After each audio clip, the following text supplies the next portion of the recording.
Nagaaniif faraarri Waaqayyoodhaa lafaa biyya jirtan hundumaatti isiniif haa ta'u qulqulloota saba Waaqayyoodhaa kan taatan hundumti keessan akkam jirtu galanni ulfinni Yesuus Kiristoosidhaaf haa ta'u Waaqayyo maqaan isaa kan ulfaate haa ta'u. Egaa barumsa gaa'ilaa walii wajjin akka barachaa jirru beekamaadha. YouTube ko sa jalqabaa irratti barachaa turreerra. YouTube ko inni jalqabaa achirratti barumsoota gadhiifamaa turan hunduma liqimsee cufameera. Galanni ulfinni Yesuus Kiristoosidhaaf haa ta'u. Yesuus inni guddaadha. Seenanis ilaaluun hin danda'amu. Namoonni daawulood godhatanii too biraa qabaatan yoo jiraate malee seenanis daawulood godhachuunis hin danda'amu.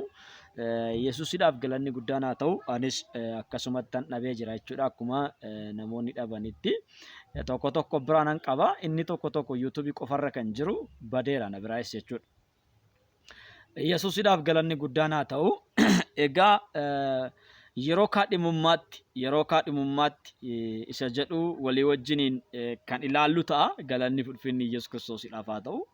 Yeroo kaadhimummaa jechuun maal jechuudha? Kaadhima jechuun gaa'ila jechuudha moo maal jechuudha? Kana sirriitti jala sararree beekuun baay'ee barbaachisaadha. Yeroo kaadhimummaatti balaawwan uumaman, yeroo kaadhimummaa keessatti balaawwan uumaman balaa dogongoraa uumamanidha jechuudha. Balaan uumaman kaadhima keessatti balaawwan uumaman keessaa balaa dogongoraatu baay'ata. Balaa dogongoraa jechuudha. Wallaaluu irraa kan ka'e waa'ee kaadhimummaa wallaaluu irraa kan ka'e dogongorri bal'aan iddoo sanitti raawwatama jechuudha. Galanni ulfinni Yesuus Kiristoosidhaaf haa ta'u. Barumsi yoo jiraate immoo barumsi dogongora irraa nama oolcha. Barumsi dogongora irraa nama oolcha. Kanaaf amma yeroo itti barannu kanatti dogongorota yeroo kaadhimummaatti yookaan immoo balleessawwan yeroo kaadhimummaatti balleessaa jirru irraa of qusachuu dandeenya jechuudha. Yeroo kaadhimummaatti namoonni baay'eetu balleessaa garaa keessa seenaa jira. Yeroo kaadhimummaatti namoota baay'eetu haga lubbuu isaanii balleessuttis kan ga'an jiru. Qabeenyi isaanii haga manca'utti kan ga'e yeroo kaadhimummaa keessatti jechuudha. Kanaaf inni kun waa'ee kaadhimummaa wallaaluu irraa waan dhufuufidha jechuudha. Kaadhima jechuun maal jechuudha? Kaadhima jechuun maal jechuudha? Yesuus Kiristoosidhaaf galanni guddaan haa ta'u. Wangeela keenya keessatti waa'ee kaadhimummaa tokko sarratti dubbachuun barbaadu garuu Hafuurri Waaqaa keessa koo fideera waan ta'eef bakka san dubbisee bira darbaa. Galanni ulfinni Yesuus Kiristoosidhaaf haa ta'u. Yesuus inni guddaadha.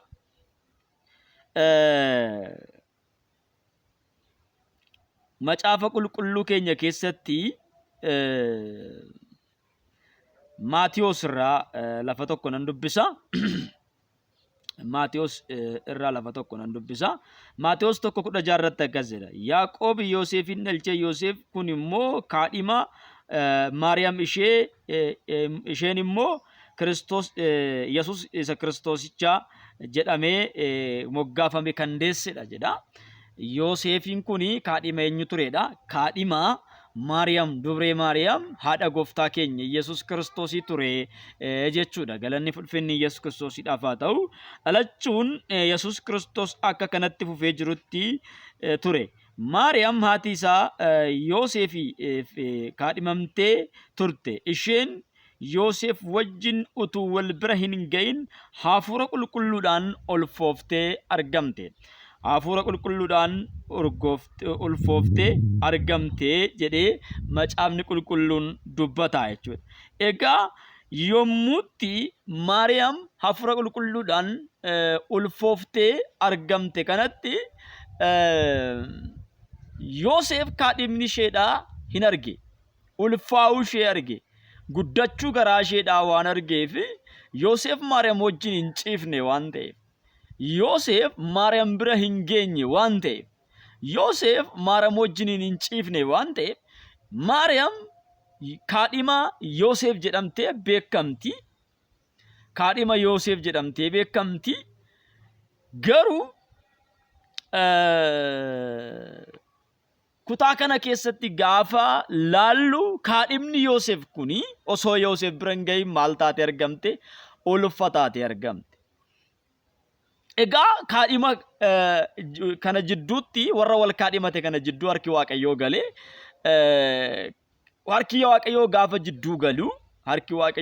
jidduu galu Yoosef ummata biratti Maariyamiin hin saalfachiisu. Bakkeettuman Maariyamiin dhiisa malee jedheeti garaa isaa keessatti murteesse. Ergamaan Waaqayyoo garuu gara Yoosef dhufee maal jedheeni? Kaadhimni kan kee kuftee miti kan ishiin ulfoofte. Dhiira biraa wajjin ciistee miti kan ishiin ulfoofte. Kaadhimni kee kan ishiin ulfoofte hafuura qulqulluudhaani. Karoora Waaqayyootu kaadhimummaa keessan gidduu gale. Hamma karoorri Waaqayyoo kun raawwatamutti yookaan hamma ishiin ilma deessutti bira hin ga'ini. Ittiin jedhamee yeroon isaan itti wal fuudhuudhaaf yaadame suni yookaan immoo yerootti isaan wal bira ga'uudhaaf barbaadan sanatti wal bira ga'uu hin dandeenye ni darbe jechuudha. Ni darbee karoora Waaqayyootu jidduu galee waan ta'eef ni darbee hin dhiifame jechuudha. Galanni ulfinni Yesuus Kiristoosiidhaaf haa ta'u. Kuni mudannoo Maariyamii fi Yoosefin yeroo kaadhimummaa isaaniitti isaan mudateedha jechuudha. Kuni mudannoo isaan mudateedha. Mudannoon kuni mudannoo gaariidha. Kaadhimummaa isaanii kan addaan kute osoo hin ta'in kan itti fufsiisee booddee irratti immoo akka isaan wal fuudhanis immoo kan taasisedha jechuudha. Kaadhima kee fudhadhu jedheen surumaayyuu jechuudha. Fudhadhu osuma ishiin ulficha garaadhaa qabdu osoo ishiin hin dahin maal godhi fudhadhu jedheeni kaadhima isaa ni fudhate. Gaafa fudhatu garuu maal taateerti jechuudha. Dur kaadhima turte amma garuu Yesuusin ulfooftee osuma jirtu fudhate amma haadha manaasaadha. Haadha manaasaatti kan jechisiisu immoo sirni tokko raawwatamne. Sirna tokko qofatu raawwatame. Sirna fudha manatti galfachuu, sirna gara mana ofiitti fudhachuu raawwatameera. Sirni itti aanu immoo sirna waliin ciisuuti. Sirni waliin ciisuu osoo raawwatamini ture jechuudha. Maaliif ture? Sirni kun kan inni tureef maalinni isheen ilma hafuura qulqulluun ulfooftee kana hamma deessutti bira hin gahin jedhee ergamaan Waaqayyoo abboomeera waan ta'eef. Galanni ulfinni Yesuus Kiristoosiidhaaf haa ta'u. Yesuus inni guddaadha. Sana booda erga Maariyaam ulfa kanaatti hiikkattee yookaan immoo karoora Waaqayyoo kanatti erga ishiin hiikkattee Gooftaa Yesuus Kiristoos erga deessee booda sirni inni lammaffaa sun yookaan immoo sirni waliin ciisuu suni san inni raawwatame jechuudha. Galanni ulfinni Yesuus Kiristoosiidhaaf haa ta'u. Egaan kana jedhee kuni mudannoo gaariidha. Mudannoo hawwaniituun argannedha. Mudannoo dheebotaniituun argannedha. Mudannoo baay'ee gaariidha. Mudannoo kaadhima mudateedha jechuudha. Kaadhimman tokko mudannoo isaan mudateedha. Kuni mudannoo gaariidha. Mudannoo barbaadaniyyuu hin argannedha. Galanni ulfinni Yesuus Kiristoosiidhaaf haa ta'u. Yesuus inni guddaadha. Egaa yeroo kaadhimummaatti mudannoo baay'eetu nama mudata. Yeroo kaadhimummaatti mudannoo gaggadheen immoo mudannoo baay'een jira. Yeroo kaadhimummaatti jechuudha. Mudannoo gaggadheeni mudannoo baay'een jira jechuudha. Dhiirri tokkoof dubartiin tokko erga walii wajjiniini dubarri tokko erga walii wajjin wal kaadhimatanii booda dhiirri tokkoo fi dubarri tokko erga wal kaadhimatanii booda jidduudhaani balaan adda addaa isaan irra ga'uu danda'a. Galanni ulfinni Yesuus Kiristoosiidhaaf haa ta'u. Isheen durbaa humnaan gudeeddiin irratti geggeeffamuu danda'a yookaan immoo namni biraa butuu danda'a. Buttaan jira. Wantoonni akka kana fakkaatan jira jechuudha. Inni kunis mudannoo baay'ee ulfaataadha. Mudannoo baay'ee ulfaataadha. Kaadhimman tokko jidduutti rakkinni akkana ni mudata jechuudha. Galanni ulfinni Yesuus Kiristoosiidhaaf haa ta'u. Yesuus inni guddaadha. Inni biraa mudannoon inni biraa immoo kaadhimoota lamaan jidduutti wantoota taasifamudha. Kaadhimoota lamaan jidduutti. Yeroo kaadhimummaa jechuun yerootti wal ilaaluudha. Kaadhimummaa jechuun yeroo wal ilaaluuti. Inni ishee ilaalaa, isheenis isa ilaalti jechuudha. Yoo ta'eef ni fuuti, yoo ta'eef immoo ni fuudha jechuudha.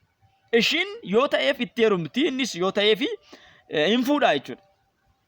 Kanaaf yeroo kana keessatti yerootti wal ilaaluuti jechuudha. Kuni yeroo kaadhimummaan kuni yeroo wal ilaaluuti. Yeroo gaa'ila miti. Yeroo gaa'ilaa miti. Yeroo wal ilaaluuti. Inni ishee ilaalaa, isheen isa ilaalti. Yeroo wal ilaaluuti. Yeroo kana keessatti yeroo wal ilaaluu waan ta'eef yeroo gaa'ilaa waan hin taaneef sirni gaa'ilaa iddoo kana keessatti yookaan immoo amaloonni gaa'ilaa jidduu kana keessatti calaqqisiifamuu hin barbaachisu. Fakkeenyaaf yeroo kaadhimummaatti waliin ciisuun hin barbaachisu. Yeroo kaadhimummaatti waliin ciisuun hin barbaachisu. yeroo kaadhimummaatti jechuudha. Waliin ciisuun gonkumaayyuu hin barbaachisu. Sababni isaa waan mudatu hin beekamu waan ta'eef jidduu kana keessatti wanti dhalatu hin beekamu waan ta'eef waliin ciisuun hin barbaachisu. Waliin ciisuun dura sirni gaa'ilaa geggeeffamu. Sirna gaa'ilaa keessatti jalqabatti kan geggeeffamu kaadhima ofii sana yookaan ishee kaadhimate sana gara manaatti fudhachuudha. Gara manaatti erga fudhatee booda mana ofiitti erga galfatee booda kan waliin ciisu. Mana warraa osoo ishiin jirtu waliin ciisuun inni suni sirrii miti jechuudha. Inni suni sirrii miti.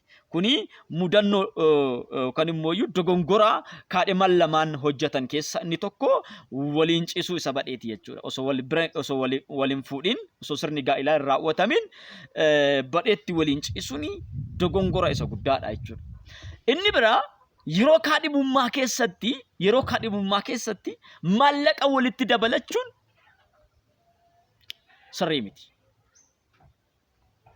Maallaqa walitti dabalachuun, qabeenya walitti dabalachuun, walirratti bakka hirkachuun yeroo sanatti hin barbaachisu. Fakkeenyaaf isheen isarraa waan barbaaddu baay'ee qabaachuu dandeessi. Inni isheerraa waan barbaaddu baay'ee qabaachuu danda'a. Yerootti kaadhimummaa kana keessatti likkiitti jechuudha kan jiraachuu qaban. Likkiitti jiraachuu qaban. Malee keessa ba'anii daaraa wal baasuudhaan, maallaqa walii kennuudhaan, qabeenya walitti dabalachuudhaan, walitti mana ijaarrachuudhaan osoo gaa'ila hin raawwatin jechuudha. Osoo gaa'ila hin raawwatin. Sirna gaa'ilaa osoo hin raawwatin qabeenya walitti dabalachuun inni kun dogongora isa cimaadha. Yeroo ammaa kanaatti namoota mataa dhukkubsaa kan jiru waliin ciisullee miti. Maallaqa walitti dabalachuu. Yeroo baay'ee namoonni biyyoota alaarra jiraatanii nama biyya keessaa tokko wajjiniin kaadhimummaa hin eegalu. Wajjin haasaa hin eegalu, jaalala hin jalqabu. Sana booda jaalala erga jalqabanii booda waliin haasaa erga jalqabanii booda maallaqa walitti dabalachuu eegalu. Mana ijaarii jedheeti isheetti maallaqa ergaa yookaan immoo isheetu mana ijaarii jedhee isatti maallaqa ergaa.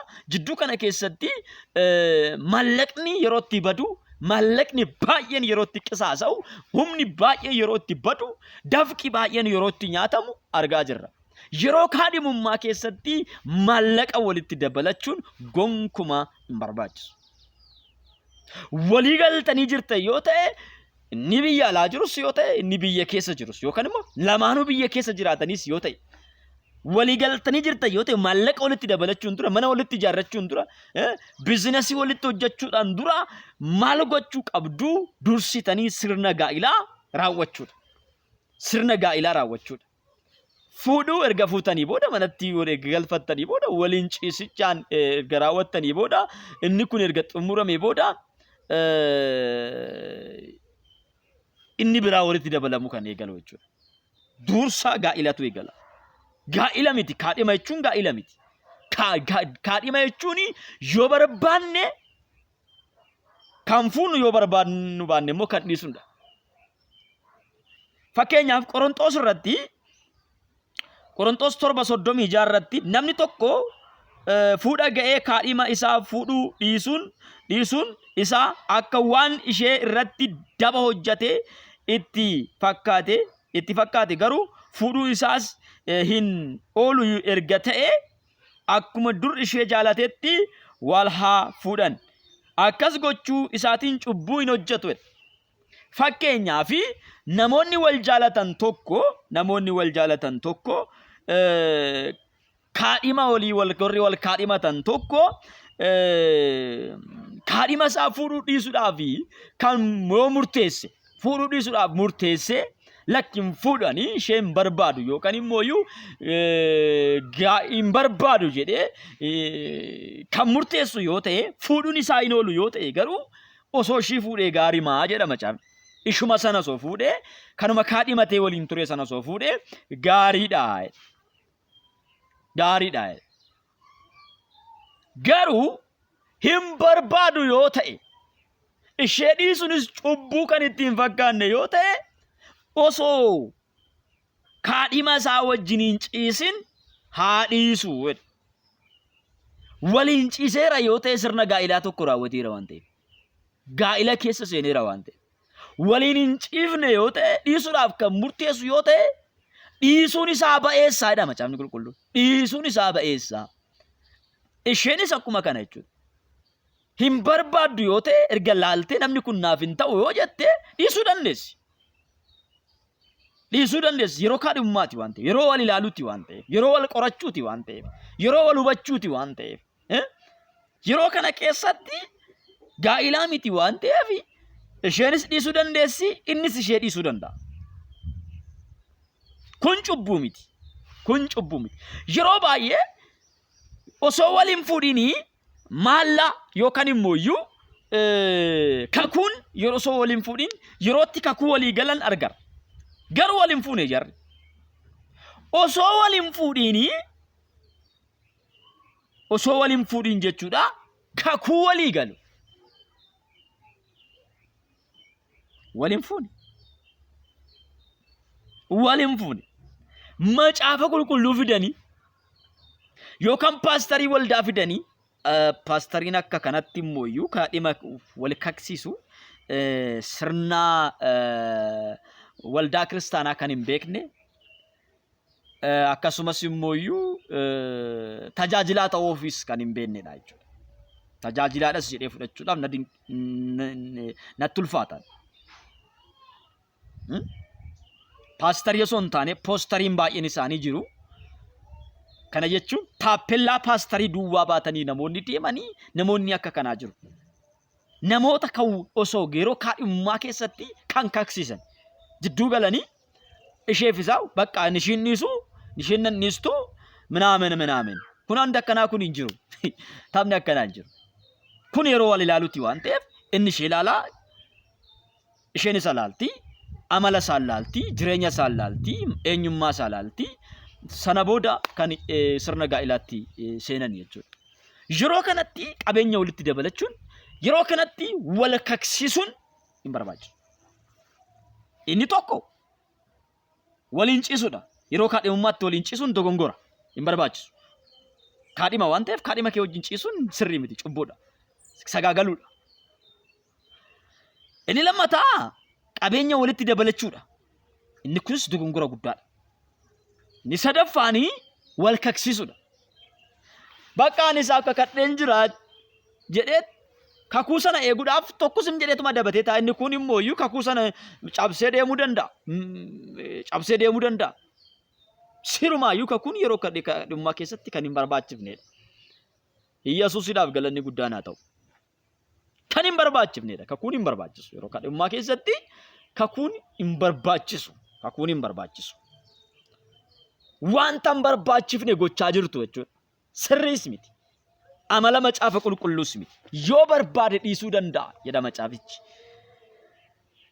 37 irratti akkas jedha. Namni tokko immoo fuudhaaf wanti isa giddisiisu hin jiru yoo ta'e, fedha foon isaatiis mo'achuudhaaf yoo danda'e, yaaduma garaa isaatiin in dhaabata. Inni kun yaada garaa isaa muree kaadhima isaa durbummaatti yoo dhiise ba'eessa gochuu isaati. Kaadhima isaa durbummaatti yoo dhiise waliin tacamaallaquu yoo baate, waliin ciisuu yoo baate bilginnaadha. Osoo gaa'ilan fuudhin waliin ciisuun bilginnaadha. Durriyyummaadha. Amala gadheedha. Galanni ulfinni Yesuus Kiristoosiidhaaf haa ta'u. Kan waliin ciisu yoo ta'e waliin ciisee kan dhiisu. Waliin ciiseera yoo ta'e fuudhuun dirqama isaati. Waliin ciiftee jirti yoo ta'e fuudhuun dirqama isheeti. Fuudhuu qabdi. Gaa'ilaa waan raawwatanii sirni gaa'ilaatu keessaa tokko walitti raawwatameera. Inni gaallamootaa wajjin walitti maxxanee gaallamootaa wajjiniin foon tokko. Inni Kiristoosii walitti maxxanee Kiristoos wajjiniin qaama tokko jedha macaafni qulqulluun. Gaallamootaa wajjin kan ciise iyyuu gaallamootaa sana wajjiniin sirna gaa'ilaa raawwateera jedhaara macaafni. Ishee wajjin walitti makateera. Waliin ciisuu keessa walitti makachuutu jira. Kanaaf yerootti sanatti sirna gaa'ilaa keessaa isa tokko raawwateera waan ta'eef namni kun kaadhima isaa kana yookaan immoo iyyuu ishee waliin ciise kana dhiisuun seeraan hin kennamneef. Macaafni qulqulluunis hin deeggaru. Yoo dhiisuu barbaade dhiisuu danda'a. Osoo maal hin godhin, osoo qabeenya walitti hin dabalatin, osoo mooyyuu waliin hin ciisin, osoo waliin kaksiisin jechuudha. Wal kaksiisuunis kuni badheetti wal kaksiisuun hin barbaachisu. Ani sin dhiisu isheen nan dhiistu jidduu kanatti tokko mooyyuu gara Waaqayyoo deemeera maal goota? Ishi qabeenya walitti dabalattan, qabeenya kana walitti dabalattan, isheen yookaan inni qabeenya kana nama tokko biratti walitti kuufameera. Yookaan ishee biratti yookaan isa biratti qabeenyi kun kuufameera. Inni tokko gara gooftaa deemeera hoo maal goota? Waaqayyoo gaa'ila koo narraa fudhateera jettaa gaafa sani inni gaa'ila kee miti. Gaafa sana immoo qabeenya kee akkamitti barbaadachuu dandeessa? Qabeenya kee akkamitti barbaadachuu dandeessa? Tokko gara gooftaa deemeera jidduu kanaa yoo ta'e. Rakkina akkanaa baay'een isaa karaa gaa'ilaa kana yeroo barsiisutti rakkina akkanaa baay'een isaa na mudateera. Inni kuni kan inni ka'e kaadhimummaan maal akka inni ta'e wallaalurraa kan ka'edha jechuudha. Kanaafidha amma kana barsiisuudhaaf dhimmeef jechuudha. Kanaan duras barsiisee hin jira. Kallattii baay'eedhaan barsiisee hin jira. Namoonni baay'een dammaqaniiru. Ammas namoonni nyaatamaa jiran jiru. Kaadhimummaan qabeenya walitti dabalachuun hin barbaachisu. Kaadhimummaan waliin ciisuun hin barbaachisu. Kaadhimummaan wal kaksiisuun hin barbaachisu. Firiidha bakka. Yerootti birmadummaati. Isheenis birmaduudha, innis birmaduudha. Yerootti wal ilaalanii yoo ta'e waliin gaa'ila uumachuu hin ta'u taanaan achumatti qadaadanii hambisu. Achumatti bakka hin taane ka. Namoonni baay'een nan kakadhee maalan godhaa? Akkamitti an kakuu cabsaa? Hin taane garuu akkanan yaade miti.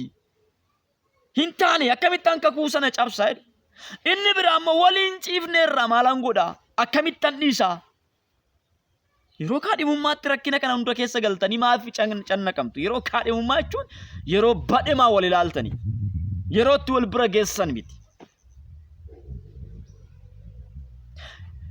Yommuu walitti dhuftan iyyuu namni sin jidduu jiraachuu qaba. Fedhi foon keessanii dhimma hin taane keessa akkasin hin galchineef jechuudha. Namni sin gidduu jiraachuu qaba. Kanaaf nan kakadhee fi maalan godhaa? Kaani. Qabeenyi koo kana mara nyaatameera. Birrii koo kana mara nyaateera. Garoonni nama akkanaati. Gaafa sitti immoo ani paastariidha sin jechuu danda'a. Gaafa dhattee too namicha dhageessu inni garuu mana caatee oola. Sitti gaafa haasa'u ati kiristaana ta'uu kee eegasii beekee ani paastariidha tajaajilaadha. Yookaan immoo iyyuu isheetu goyoomsa. Ana tajaajiltuudha jechuu dandeessi ishee. Annan tajaajila, faarfannaadhaan nan tajaajila, lallabaa nan tajaajila, barsiistuu wangeelaati. Mi'aama jechuu dandeessi. Paastarii waldaa kiristaanaati jechuu dandeessi. Ani wangeelaayidha jechuu dandeessi. Innis akkuma kana jechuu danda'a. Taappellaa kana maxxanfatanii namoota hanna baay'ataa jirantu jira. Maqaa kiristaanummaa kana moggaafatanii namoota hanna cimaa keessa galantu jira. Namoota saamicha cimaa keessa galantu jira. Of eeggachuun barbaachisaadha. Yesus Kiristoos of eeggadhaa jedhe warra hoolaa fakkaatan gogaa hoolaa warra uffatan keessi isaanii garuu yeeyyii warra ta'e jeedala warra ta'an irraa yookaan keessi isaa bineensa nama nyaatu warra ta'e irraa of eeggadhaa jedhe. Yeen namni kamuu amala isaa tolfatee gara kee dhufuu danda'a. Arraba isaa dhadhaa dibatee dhufuu danda'a. Arraba laafaadhaan gara kee dhufuu danda'a. Baay'een isaanii rakkina akkanaa keessa galu. Inni biraa yeroo kaadhimummaa keessatti inni biraa nama hin beekne jechuudha. Karaa onlaayinii kana rakkinni uumamaa jiru jechuudha. Nama hin beekne. Ambiyyi koo Gojjam siin jechuu danda'a, Gondor siin jechuu danda'a, Sumaalee siin jechuu danda'a, Oromiyaa keessa siin jechuu danda'a. Baale siin jechuu danda'a, Harsiidha siin jechuu danda'a, Wallagga siin jechuu danda'a, Shawaadha siin jechuu danda'a. Namichaan garuu miti. Ta'uus immoo danda'a. mitis ta'uu danda'a, ta'us danda'a. Wallagga ta'uu danda'a, wallagga ta'uu dhabus danda'a. Kan Arsii ta'ee afaan warra Wallaggaati loqoda warra Wallaggaa haasa'uu danda'a. Yookaan immoo iyyuu wallagga ta'ee loqoda warra Arsii haasa'uu danda'a. Yesuusidhaaf galanni guddaan haa ta'u. Siin jechuu danda'a. Ani wallagga siin jechuu danda'a. Ani maaloodhaa siin jechuu, ani gimbiidhaa siin jechuu danda'a. Ani Arsiidhaa siin jechuu danda'a. Ana sallaadhaa siin jechuu danda'a. Ani boqojjiidhaa siin jechuu danda'a. Biyyoota kee tokko maqaa dha'eetoo si wajji haasa'uu danda'a. Namni tokko jechuudha. Onlaayinii. Tarii namni tokko immoo iyyuu kan haala mijeessu isin jidduu jiraachuu danda'a. Inni kunis immoo iyyuu wanta hin taane, amala hin taane kiyyoo baatanii warra deeman, kiyyoo namatti godhanii, qolaa namatti godhanii, bineensa jalatti warra nama hidhan jiraachuun danda'a namni isin jidduu. Jiraachuu danda'a. Al tokko maaltu na mudate, namoota lamatu gara koo dhufe. Gaa'ila uumachuu barbaannaa jedhan. Ati eessa? Ani Asalla. Ati eessa? Ani immoo Dubaay. Dhaloota biyyattii eessaati? Wallagga. Amma eessa jirta? Dubaay. Ati eessa jirta? Asalla. Asallaa jedhama malee namicha namni sunis Wallagguma. Wallaggu. Gaafa kana sirna gaa'ilaa keenya raawwachuu barbaanna yookaan immoo gaa'ila waliin uumachuu barbaanna. Waliin gaa'ila uumachuu barbaanna. Jedhan akkana yeroo itti na bira dhufan kanatti waan baay'ee walitti daddabalachuu eegalaniiru. Amma ani isaan jidduu kanan seenuu na barbaadanii fi waan baay'ee erga xumuranii booda akka warra poostarii sanatti jechuudha. Waadaan akka isaan galchisiisudha. Waadaa akka nu galchitu sana booda nu waliin jireenya keenya itti fufna ምናምን ምናምን እንደዚህ አይነት ቀልድ የለም እኔ ጋር ቀልድን akkanaan jiru na bira wanti akkana na biratti hojjetu yeroo kaadhimummaa keessatti waadaa walii galuu wanti jedhamu hin jiru wal ilaaluudha. Dursaati beektaa nama kana bakka nama waaqayyooti naan jedhee atoo beektaa nama waaqayyooti naan jette nama waaqayyooti hin hojjetu gaa'ila jidduutti nama waaqayyooti nama maalooti hin hojjetu wanti akkasii galanni fulfinni Yesuus Kiristoosidhaaf gaa'ila jidduutti nama waaqayyooti ምናምን አይሰራም galanni fulfinni Yesuus Kiristoosidhaaf nama waaqayyo waan ta'eef kan jaalanni fuuna kan jaalannetti heerumna kan keessi keenya amane qaama keenya kan taate qaama keenya kan ta'etti seenna malee waan nama waaqayyoo ta'eef እንደዚህ አይነት ጨዋታ የለም። ታምኔ ያከናን ጅሩ ገለኒ ፍልፍል ኢየሱስ ክርስቶስ ይዳባል ነማ waaqayዮ ዋንቴ ፓስተሪ ዋንቴ ወንጌላዊ ዋንቴ እንደዚህ አይነት አለ እንዴ? የለም።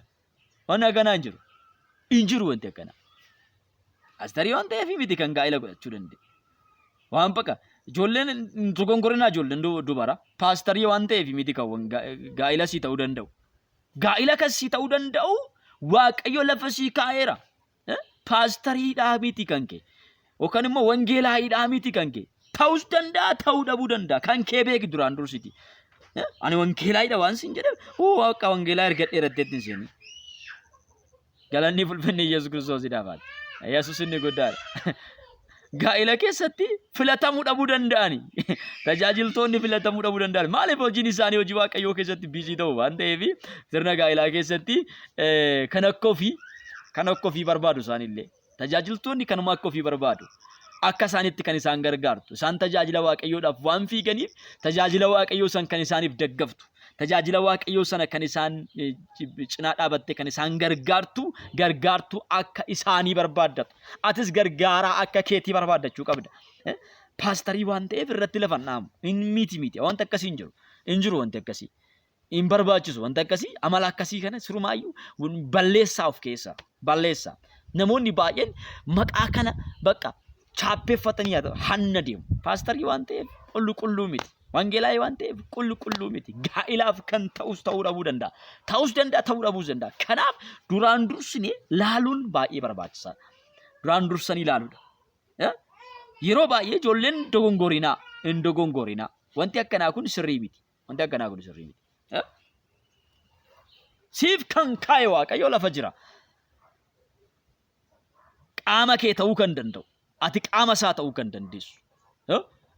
Ba'aa walii baachuu kan dandeessa. Wal gargaaru. Wal gargaaru. Inni gargaaraa isheen gargaartu. Kan ta'uu danda'an ta'uu qaba malee paastarii waan ta'eef, wangeelaa waan ta'eef, raajii waan ta'eef miti gaa'illi kan uumamu. Wanta akkanaa kanarraa of qusadhaa. Ergatti seentanii booda balaa buusuu dandeessu. Ergatti seentanii booda nan dogongoreetta. Jalqabuma filannoon keessan sirrii miti kaa. Jalqaba filannoon barbaachisaadha. Filannoo keessan sirreessuun baay'ee tokko barbaachisaadha. Duraan dursati filannoo keessan sirreessaa. Filannoo keessan sirreessaa. Filannoon jalqaba yeroo kaadhimummaa keessatti laalta. Ni filatta. Ni laalta. Kamtu naaf ta'a? Ishee kamtu naaf ta'a?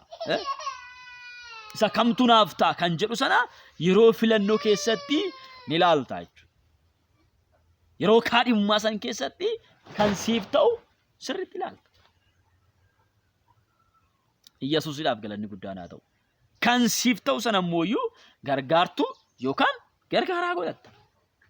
Malee zim jetteetuma ani wangeelaa'idha siin jedheedhaaf yookaan immoo ani tajaajiltuudha jetteedhaaf sirni gaa'ilaa kana keessatti raawwatamu.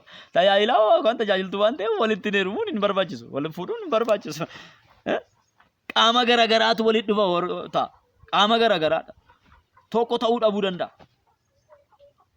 Qaama garagaraa ta'ee gaafa walitti dhufe immoo wal jeeqa walii wajjin jiraachuu hin danda'u. Wal jeeqa. Paastarii waan ta'eef gaa'ila gaarii ta'uu hin danda'u. Wangeelaayii waan ta'eef gaa'ila gaarii ta'uu hin danda'u. Nabiyyii waan ta'eef gaa'ila gaarii ta'uu hin danda'u. Gaa'illi gaarii ta'uu kan danda'u yoo wal argate bichaadha. Gargaaraaf gargaartuu yoo wal argate bichaadha. Yoo wal argate bichaadha gaa'illi gaarii kan ta'uu danda'u.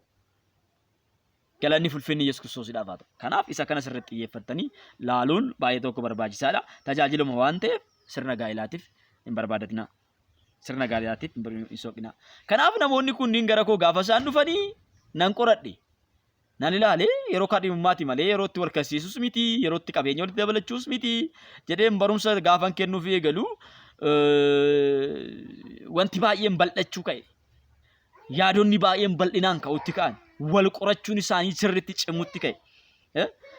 Anis qorachuu koo nan cimse. Gaafa walitti dhufanii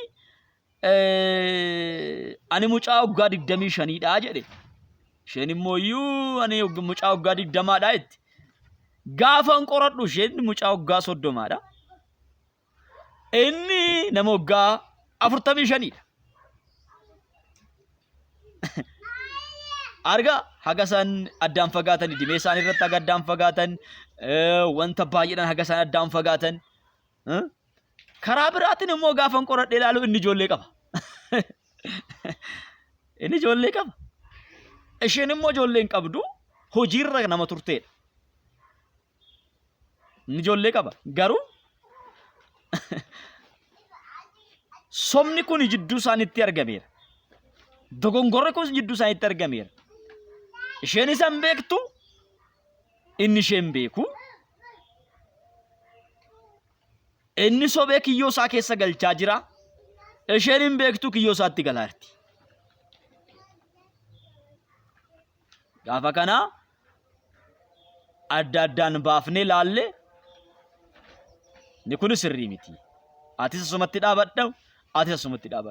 Gaafan kana qoradhee bira ga'ee kunis kaati kanaati nama akkanaati isheen immoo nama akkanaati gaafan jedhee gaafan kana ifa godhuuf isin waliif taatu jedhee gaafan gaafadhu sobni kun hundi jidduutti argame amma isaan jidduutti soba kanatu mul'ate sobni kun gaafa mul'atu ani maalan godha qabeenya baay'ee isatti kenneen jiraachuu eegalte ishee qabeenya baay'eetti laadheera. Yeroo kaadhimummaatti qabeenyi baay'een badaara.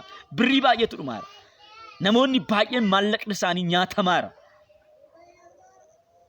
Namoonni baay'een gazzabni isaanii nyaatamaara. Ijoolleen dhiiraa nyaatamaa jirti. Ijoolleen shamaraa nyaatamaa jiran. Dafqi isaanii humni isaanii nyaatamaara. Yeroo kaadhimummaa keessatti waan hin barbaachifne keessa galtaniiti. Waan hin barbaachifne keessa seentan. Baasii hin barbaachifne keessa seentu. Jaalalli yeroo kaadhimummaa keessatti jaalalli keenya kan inni ittiin madaalamu waa walii kennineefii miti. Waa walii kennineetii miti jaalalli keenya kan ittiin madaalamu. Inni sun immoo bu'aadha. Jaalala bu'aa irratti hundaa'edha jechuudha. Jaalala bu'aa irratti hundaa'ee ta'a. Jaalalli dhugaa garuu toluma wal jaalatu. Jaalala dhugaadhaan wal jaalachuu qabu. Kaadhimummaa keessatti jaalala dhugaadhaan wal jaalachuu qabu. Maallaqa walii waan kennaniif isheen maallaqa itti kenniteef isa inni ishee jaalachuu hin qabu yookaan immoo inni maallaqa kenniteef isheen isa jaalachuu hin qabdu. Inni kun bu'aa irratti jaalala bu'aa irratti hundaa'edha. Jaalalli bu'aa irratti hundaa'e kun immoo deemee maal ta'a? Bu'aan sun gaafa dhaabate. Wanti waliif kenna sun gaafa dhaabate. Kennaan waliif kenna sun gaafa dhaabate. Gaafa hin jirre dudda walitti galu. Walirraa garagalu. Ani karaayyuu hin barbaadu miti ani ishii.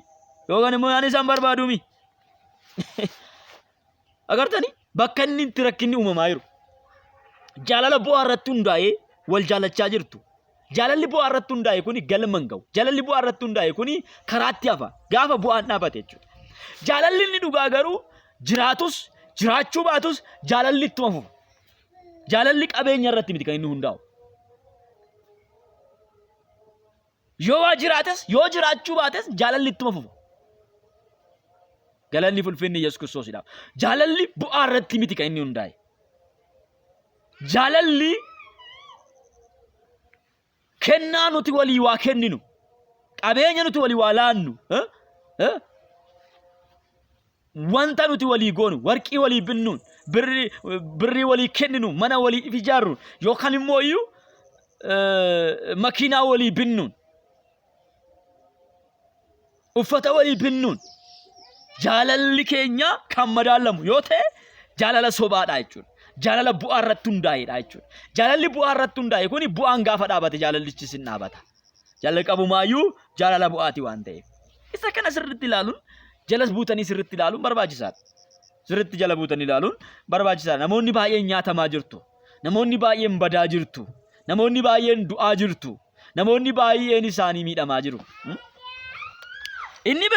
Inni biraa yeroo kaadhimummaa keessatti warri waliin beekne kuni inni mucaa akkuma amma isiniin jedhe nama waggaa 40 yookaan 50 footoo mucaa waggaa 20 qacalee reefu asheetaa jirtu sana jechuudha. Footoo sana fideet mannoo irra kaata. Profaayila isaa irra kaata. Isheen immoo yookaan mucayyoo waggaa 40 30 yookaan immoo 20 fideeti footoo ishee waliin hin deemne kan yeroo ishee ijoollummaa isheedhaa fiddee achirra kaatti. Kanaaf wal dogongorsiisaa jiru. Kanaaf karaarraa wal gataa jira baay'een isaanii. Footoo waggaa 20 laaltee hin dogongoriin. Beekuu qabda duraan dursitee nama sana. Amma ijaan ijatti arguu qabda. Jaalachuu keetiin dura ijaan ijatti qaamaan wal arguu qabda. Qaamaan argitee beekuu qabda. Maali isaa jaalatta? Akkamitti jaalatta? Jaalalli kan inni hundaa'u waan gurraan dhagaan duwwaadhaan jaalalli inni hundaa'u bee. Jaalalli akkanatti miti kan inni hundaa'u. Jaalalli akkanatti miti kan inni jalqabu. Wama gurraan dhageessu duwwaadhaan. Gurri kun waan baay'ee dhagaa. Of eeggadhaa. Of eeggadhaa. Namoonni baay'een nyaatamaa jirtu waan ta'eef. Akkanaan nan iyyisisu Waaqayyoo waan baay'eetu badaa jira waan ta'eef. Galanni fulfinni Yesuus Kiristoosidhaaf haa ta'u. Kanaaf yeroo kaadhimummaa keessanitti dogongora baay'een isin qabdan isa kanaadha. Dogongora baay'ee isin qabdan isa kanaadha.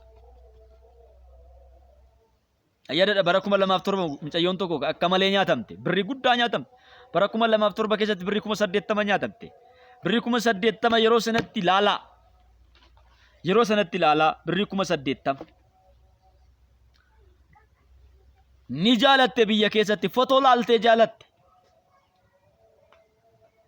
Inni isheen biyya keessaa mooyyuu ishee jaalattes shamara. Sagaleen ishii sagalee dhiirati kan sin ajaa'ibu.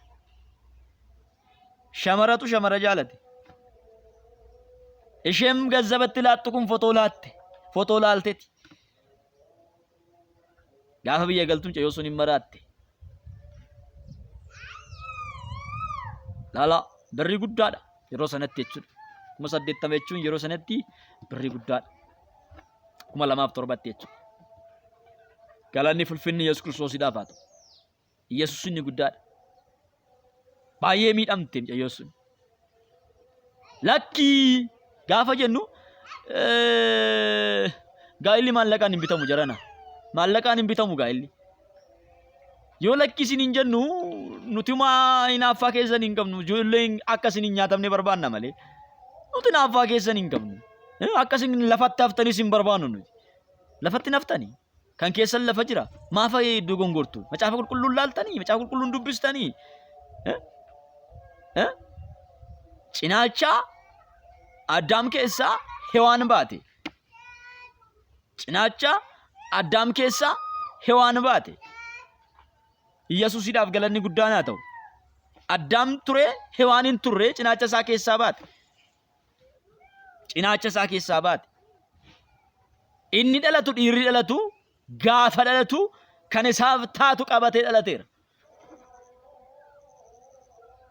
Kan isaa qabatee dhalateera.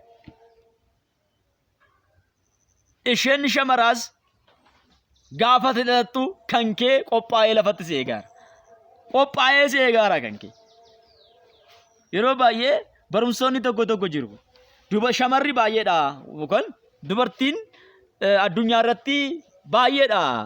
Dhiirri dachaa yoo fuudhee malee lafatti hafuu yaadni jedhu jira. Macaafni qulqulluun garuu akkas hin jedhu.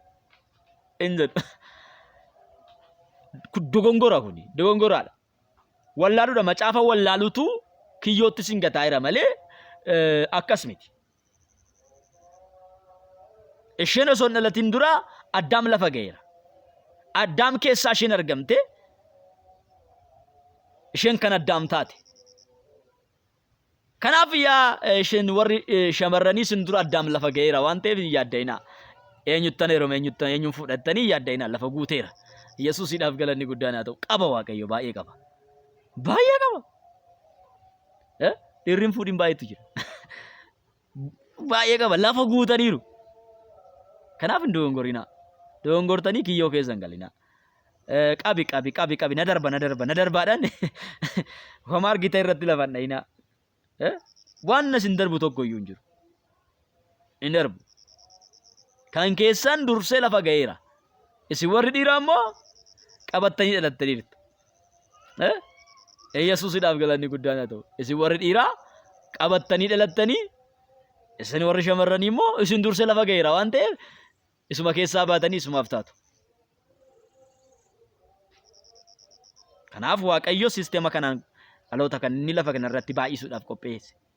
Karoora Waaqayyoo eenyumtuu karaatti nambisu. Gaa'ila kan uume Waaqayyoodha. Gaa'ila kan uume Waaqayyoodha.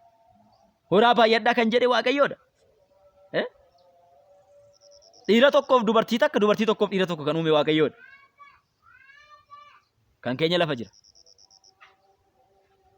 Na darba kana qabadhu malee in ta'u lafatti nafa wantoonni akkasii kun ilaalcha keessan keessaa baduu qaba. Isin akka amantootatti deddeebi'a. Keessattuu warri amantoonni akka wantoonni akkanaa kun wanti oduun biyya lafaa kun gurra keessanitti akka hin seenne. Eeggadhaa. Gurra keessan wanti akkanaa kun akka hin seenne. Kan keessan lafa jirti. Yesuusiidhaaf galanni guddaan haa ta'u. Ameen ameen. Kan keessan lafa jira. Kanaaf yaaddoon qabaatina. Yesuusiidhaaf galanni guddaan haa ta'u. Sagalee Waaqayyoo walii wajjin ilaalleerra. Waaqayyoo waan guddaa nu barsiiseera. Inni waan guddaa nu barsiise Waaqayyoo maqaan isaa haa ulfaatu. Kaadhima isaa namni dhiisuu barbaadu fayyaadhumatti haa dhiisu. Kaadhima isaa namni dhiisuu barbaadu fayyaadhumatti kaadhima isaa dhiisu. Inni dhiiras inni shamaraas kaadhima keessan dhiisuu barbaadan fayyaadhumatti dhiisa. Walitti daddabalatanii ganaa immoo boruu kana godhee kana na nyaatee Wangeelaa takka na godhe, paasterii tokko na godhe, maaloo takkas na godhe, faarfataa ture, maaloo ture, amma gooftaas dhiise maftuuna dhiisuu danda'a. Mirga isaa. Gooftaas dhiisuu danda'a, asillee dhiisuu danda'a. Jalqabumaayyuu ati of eeggannoodhaan በጥርጣሬ መልክ መመላለስ አለባቸው። ሸኪidhaan deddeebi'uu qabdu malee isin jette zagadaa'u hin jedhina. Akkasumaan ittiin seenina.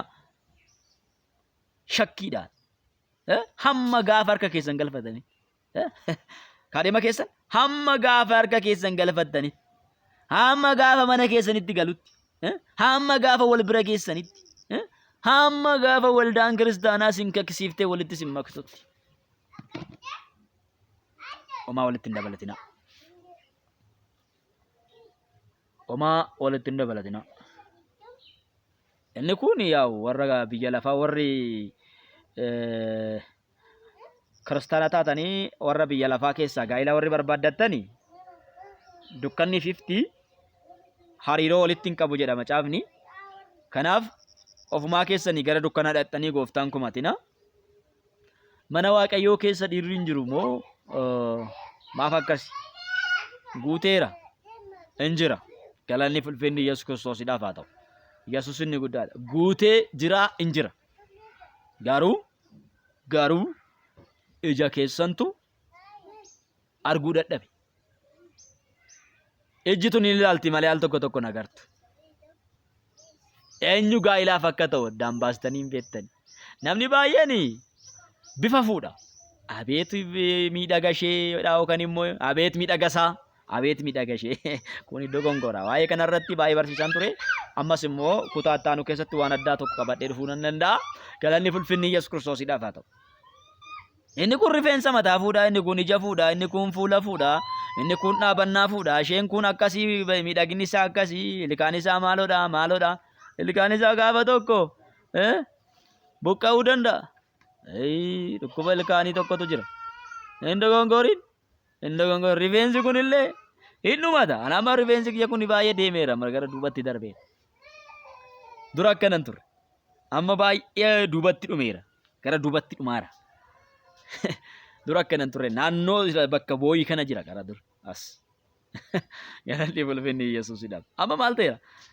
Woo xiqqaa ta'ee seentimeetira 4 siquun oolu. Yesuusidhaaf galanni guddaan haa ta'u. Baay'ee siqeera laal. Hin beeksisa. Baay'ee deemeera.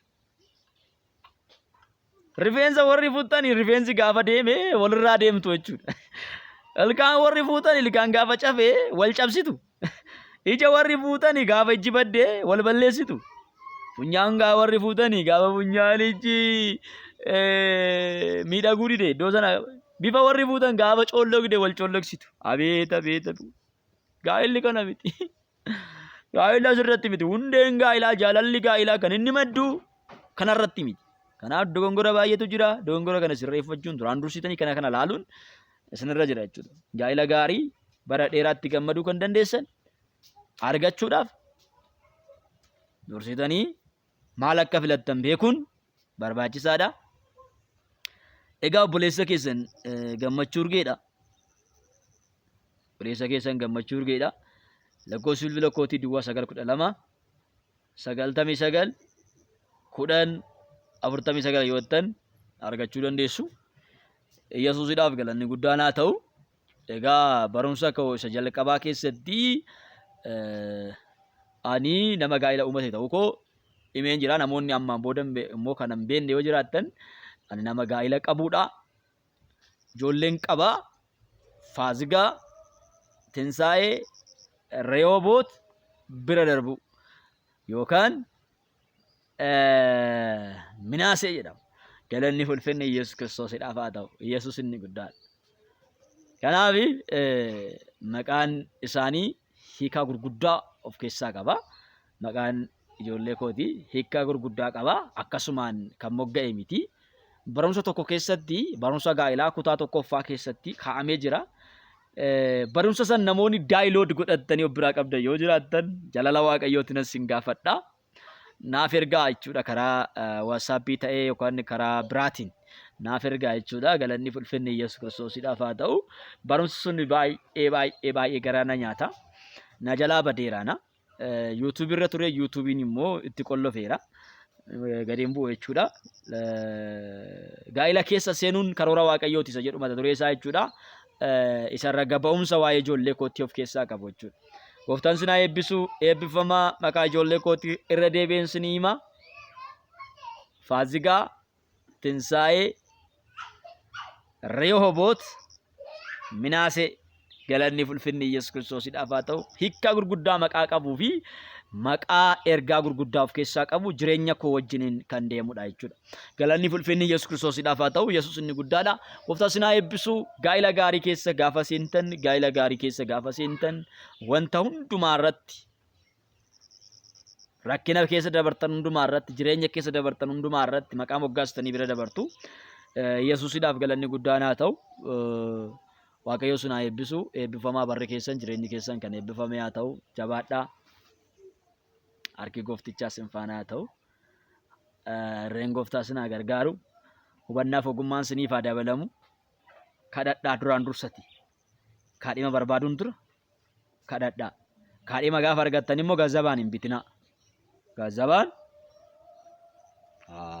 hin bitamu gaazabaan. Hin bitamu. Gaazabaan hin bitamu. Kaadhim hin bitamu gaazabaan. Gaazabaan osoo hin taane jaalalaan bitama. Yesuusiidhaaf galanni guddaan haa ta'u. Maaliin bitama? Jaalalaan. Gooftaan sinaa eebbisu. Eebbifamaa YouTube koof namoonni haaraa taatan share subscribe godhaa. Waliif daddabarsaa, wal laqqabsiisaa, wal barsiisaa. YouTubein lammaffaa haaraa ompane waan ta'eef isa kanarratti namoonni baay'een jirani. Warri duraanii YouTube kan irratti na eegaa jiru baay'een isaanii jechuudha. YouTubein kun banama cufameera. Kanaaf awwammu share gootan namoota sana dhaqqabuu danda'a, argachuu danda'u. Karaa YouTube kanaan deebi'anii hordofuu danda'u. Gooftaan sinaa eebbisu barri keessan kan eebbifame haa ta'u. YouTubein bal'atee namoota baay'ee bira ga'uu akka danda'u share subscribe gochuun hin dagatinaa. Jabaadhaa. Like comment godhaa. Gaafii yoo qabaattan karaa YouTube yoo barbaaddan karaa WhatsApp. Kana lamaan alatti nan gaafatina. Kana lamaan ala namni dubbisuun argachuu hin danda'u. Nan fayyadama. Imo nan fayyadama. Telegram nan fayyadama. Nan fayyadama hundumaayyuu. Garuu irra hin galu yeroo hin qabu waan ta'eef. Yeroo hin qabu irra hin galu keessattuu imo nan qaba malee cufeen jira. Hin fayyadamu. Sisteemni isaa baay'ee dadhabaa waan ta'eef kan nama jeequ waan ta'eef durriyyee baay'een achirra waan galaniif siraata kan eeggatee miti. Siraata kan eeggatee miti. Siraata eeggatee sirna isaa eeggatee applicationii adaba qabu kan ta'e WhatsAppidha jechuudha. WhatsApp irraan naaf ergaa'ii gooftaan sinaa eebbisu barri keessan kan eebbifame haa ta'u. Karaa WhatsApp yoo barbaadan immoo barreeffamaan karaa YouTube gaafachuu dandeessu. Karaa YouTube barreeffamaan gaafachuu irra daqiiqaa tokko kan hin caalleen karaa WhatsApp na gaafachuu dandeessu jechuudha. Gooftaan sinaa eebbisu barri keessan kan eebbifame haa ta'u. Shalom sinan jaaladhaa obboleessa keessan gammachuu urgee lakkoofsa bilbila kooti Duwwaa 9 12 99 10 49 yoottan na argachuu dandeessu. Bilbilli harkaas isuma kana, bilbilli karaa WhatsApp ittiin argattanis isuma kanaadha jechuudha. Gooftaan sinaa eebbisu barri keessan kan eebbifame haa ta'u. Sinan jaaladha. Eebbifamaa.